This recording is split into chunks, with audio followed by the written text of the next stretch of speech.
Welcome to Dejobnik, your command post for clarity and perspective. 122 of the October 7th war. We start with an update on fatalities. IDF fatalities since the start of the October 7 massacre have risen to 562. That's up by one since our last update. The people of Israel grieve with the family of Sergeant First Class Reserves Shimon Yoshua Asulin, 24, who fell in battle in the southern Gaza Strip. An operational update, the IDF is making intense progress towards the goal of destroying Hamas's military infrastructure in the wake of 10/7.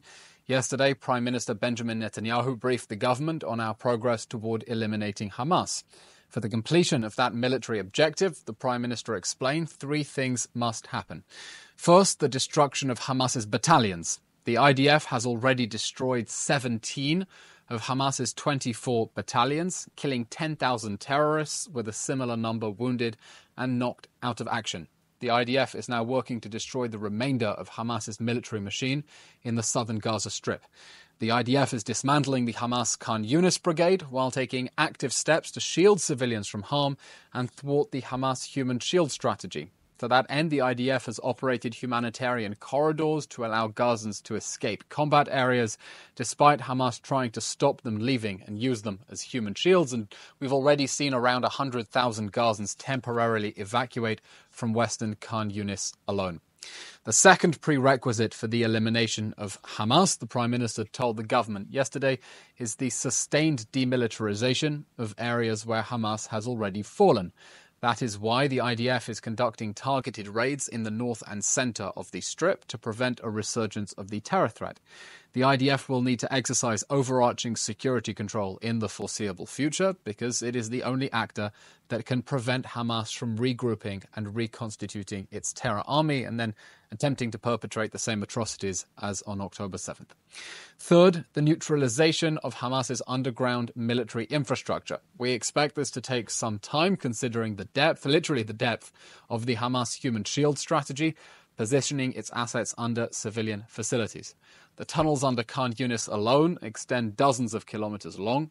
Over the weekend, the IDF revealed it had destroyed a tunnel shaft containing an underground elevator leading to a Hamas hideout, and that just gives you a sense of the scale of the underground military assets that must still be neutralized. An update on UNRWA. Israel's policy, as the Prime Minister articulated in yesterday's government meeting, is that it is time to begin the process of replacing UNRWA with aid agencies that are not compromised, co-opted, or in cahoots with terrorists. The world must stop relying for aid distribution on UNRWA and draw instead on the rich experience of UN agencies that have already conducted emergency relief in conflict zones. They exist and it's time to use them. To that end, we welcome the confirmation from the United Nations that if UNRWA were defunded, it would be able to scale up humanitarian aid operations in the Gaza Strip at necessary scale. And I refer you to remarks by the spokesman of the World Health Organization, Christian Lindmeier, just last week.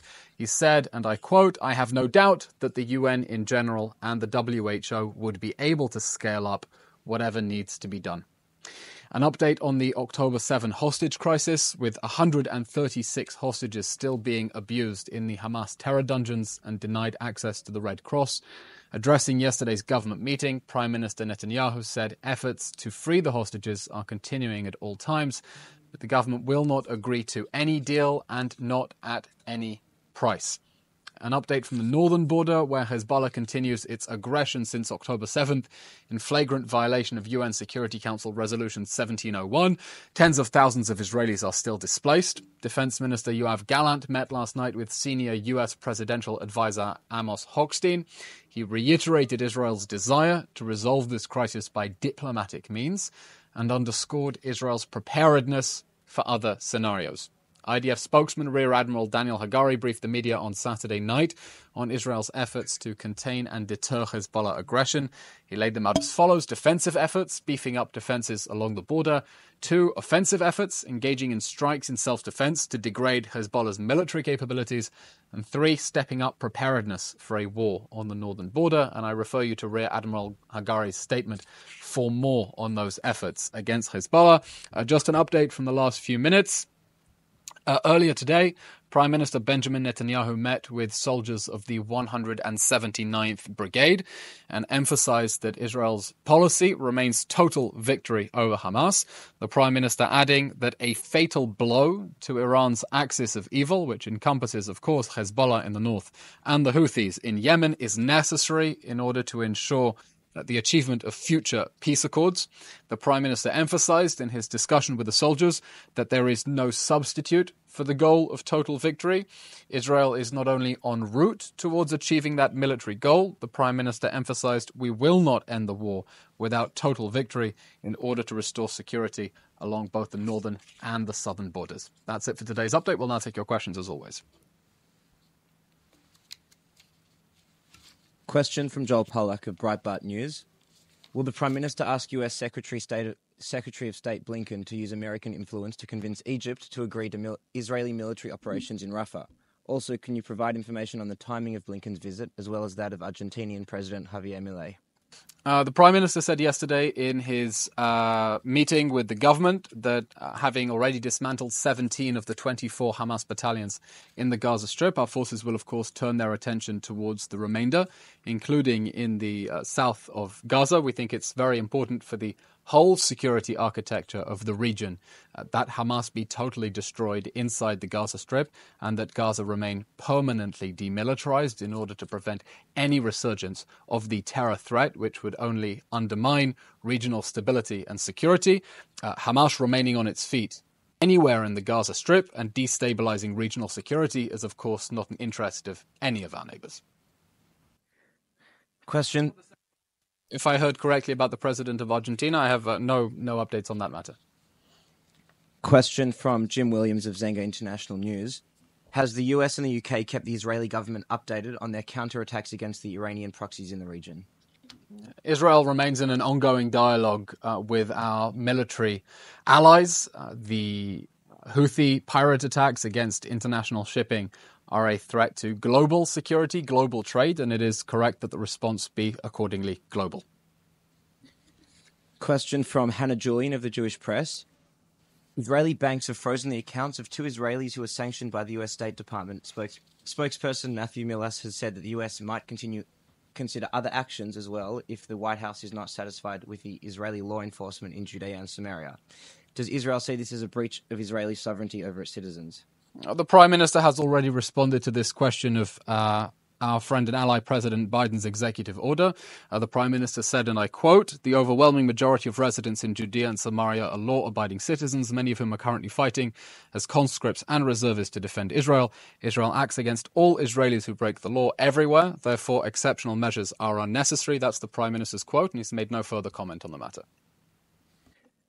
Second question from Hannah Julian of the Jewish Press. Does the Israeli government share Mr. Hochstein's optimism about moving Hezbollah back from the border? We are realistic about the situation in the north. We are realistic about the failure of international resolutions and diplomatic solutions in the past to prevent Hezbollah's military buildup in southern Lebanon. We definitely hope that it will be possible to achieve a diplomatic resolution. That is why we are pushing now for a diplomatic resolution to this crisis.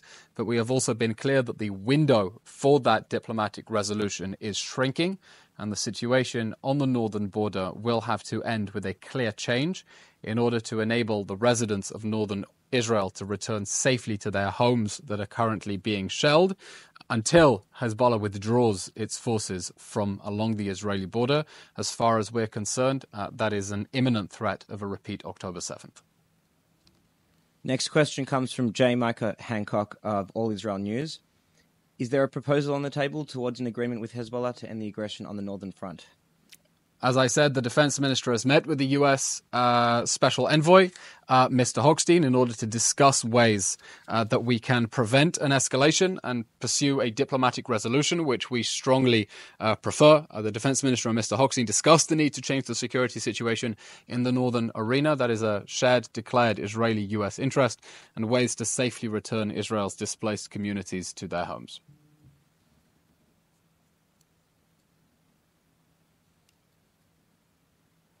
That's it.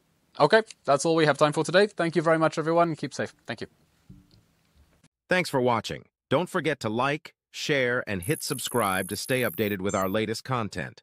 Until next time, stay informed and inspired. This is Dejobnik signing off.